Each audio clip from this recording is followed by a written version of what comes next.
പുതിയൊരു വീഡിയോയിലേക്ക് എല്ലാവർക്കും സ്വാഗതം. ഏകദിന ക്രിക്കറ്റ് ചരിത്രത്തിലെ ഏറ്റവും വലിയ വിജയം സ്വന്തമാക്കി ഇംഗ്ലണ്ട്. സൗത്ത് ആഫ്രിക്കയെ 342 റൺസിന് പരാജയപ്പെടുത്തി റൺസിന്റെ അടിസ്ഥാനത്തിലെ ഏറ്റവും വലിയ വിജയമാണ് ഇംഗ്ലണ്ട് നേടിയെടുത്തത്. ഇന്നലെ ആദ്യം ബാറ്റ് ചെയ്ത ഇംഗ്ലണ്ട് 50 ഓവറിൽ 5 വിക്കറ്റ് നഷ്ടത്തിൽ 414 റൺസാണ് അടിച്ചെടുത്തത്.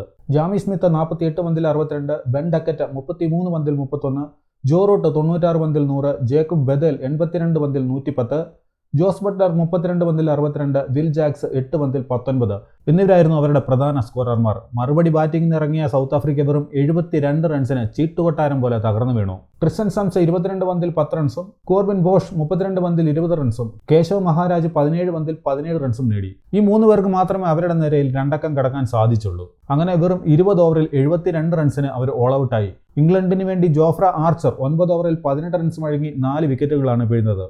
ആദിൽ റഷീദ് ആകട്ടെ 3 വിക്കറ്റും വീഴ്ത്തി. അങ്ങനെ ഏകദിന ക്രിക്കറ്റ് ചരിത്രത്തിലെ ഏറ്റവും വലിയ വിജയം സൗത്ത് ആഫ്രിക്കയ്ക്ക് മേൽ ഇംഗ്ലണ്ട് നേടിയെടുത്തു.